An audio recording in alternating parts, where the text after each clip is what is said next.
Hello friend, welcome to back my channel Rangamati হেসেলে। আপনাদের সবাইকে স্বাগত। আবার আমি রোজকার মতো চলে এসেছি রাঙামাটি হেসেলে। তো বন্ধুরা, রমজান মাস শুরু হয়ে গিয়েছে। আজকে আপনাদেরকে আমি বানিয়ে দেখাবো মসুর ডালের পকোড়া। তো দেখুন, মসুর ডালটা আমি 2 ঘন্টা ভিজিয়ে রেখেছিলাম। কত সুন্দর ভিজে গিয়েছে দেখতেই পাচ্ছেন। তো ঠান্ডা জলে ভিজিয়ে রেখেছিলাম, গরম জলে ভিজিয়ে রাখিনি।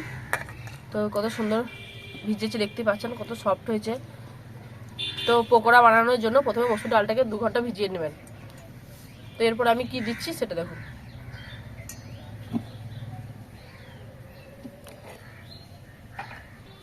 এবার আমি মশলাগুলো অ্যাড করে নেব। 1 চামচ দিচ্ছি ধনে গুঁড়ো,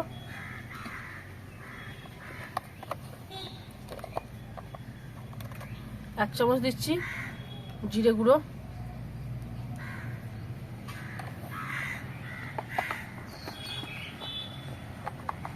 1 চামচ দিচ্ছি হলুদ গুঁড়ো, লঙ্কা গুঁড়োটা দিচ্ছি 1/2 চামচ মতো, লবণ দিচ্ছি স্বাদ মতো।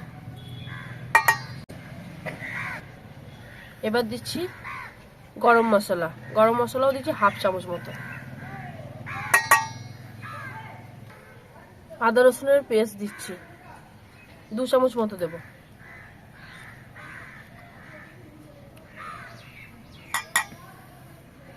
আর দেখুন, আমি এখানে ধনে পাতা আর কাঁচা লঙ্কা কুচি করে কেটে রেখেছি, সেটা দিয়ে দিচ্ছি।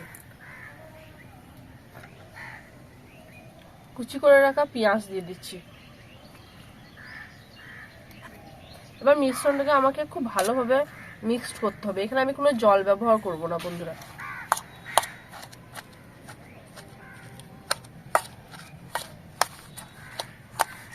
চালের গুঁড়ো নিয়েছি, 1/2 বাটি মতো দেব, আর পরে আমি বাকিটা অ্যাড করব।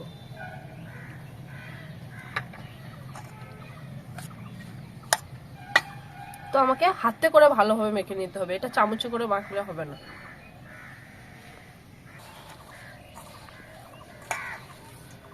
তো খুব টিপে টিপে আমাকে মেখে নিতে হবে। তো এখানে আমি কোনো জল ব্যবহার করব না, তাই খুব ভালোভাবে এটাকে মিক্স করতে হবে।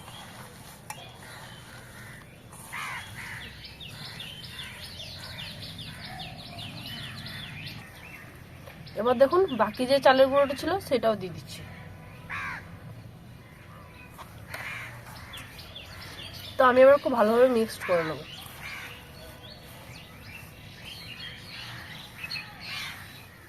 ভালোভাবে মেখে রেডি করে নিয়েছি, দেখতেই পাচ্ছেন কত সুন্দর মাখা হয়েছে। আর এদিকে দেখুন, তেলও গরম হয়ে গিয়েছে। তো আমি এবারে দিয়ে দেবো।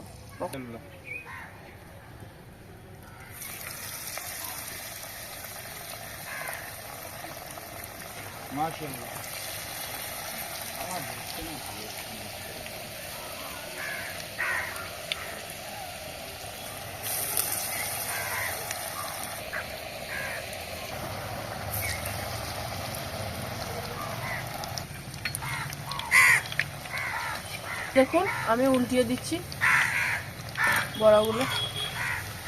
দেখতে পাচ্ছেন পকোড়াগুলো কত সুন্দর হচ্ছে। আর সবসময় ধিমি আঁচে করার চেষ্টা করবেন, তাহলে প্রচণ্ড মুচমুচে হবে, খেতেও খুব ভালো লাগবে। তো দেখুন, আমি বারবার একটু করে উল্টিয়ে পাল্টিয়ে দিচ্ছি, তাহলে খুব সুন্দর লাল হয়ে যাবে তাড়াতাড়ি। দেখতেই পাচ্ছেন পকোড়াগুলো কত সুন্দর হয়েছে। তো এরকম ডাল পকোড়া বানাবেন, দেখবেন কত টেস্টি হয় আর কত ভালো লাগে খেতে। তো দেখুন, আমার পকোড়াগুলো খুব সুন্দর রেডি হয়ে গেছে। এবার আমি উঠিয়ে নিচ্ছি। দেখতেই পাচ্ছেন কত সুন্দর হয়েছে পকোড়াগুলো।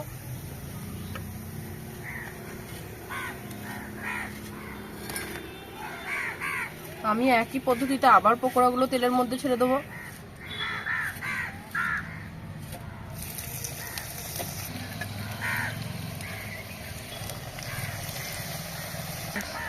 তো আমি সব পকোড়াগুলো তেলের মধ্যে দিয়ে দেবো একটা একটা করে।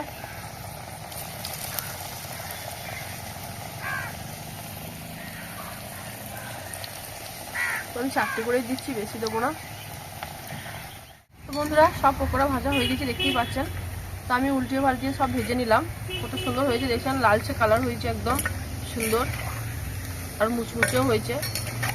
তো আমি এবার সব পকোড়াগুলোকে উঠিয়ে নিচ্ছি। কত সুন্দর হচ্ছে দেখতেই পাচ্ছেন মসুর ডালের পকোড়া।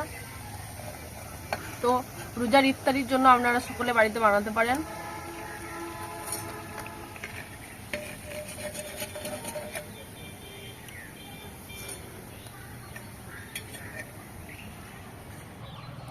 তো দেখুন কত সুন্দর হয়েছে আর কতটা মুচমুচে হয়েছে, দেখতেই পাচ্ছেন কত সুন্দর হয়েছে।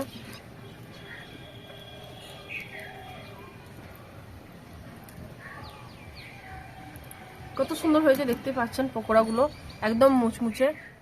যদি আপনাদের ভালো লাগে লাইক কমেন্ট শেয়ার করবেন, আর নিত্য নতুন রেসিপি পেতে পাশের বেল আইকনটা ক্লিক করবেন। আর যারা আমার চ্যানেলে নতুন তারা আমার চ্যানেলটাকে সাবস্ক্রাইব করে দেবেন। তো রোজার ইফতারের জন্য আপনারা এই ডাল বড়া বানিয়ে দেখতে পারেন। যদি ভালো লাগে তাহলে আমাকে লাইক কমেন্ট শেয়ার করবেন, আর কমেন্ট করে জানাবেন কিন্তু কেমন হয়েছে।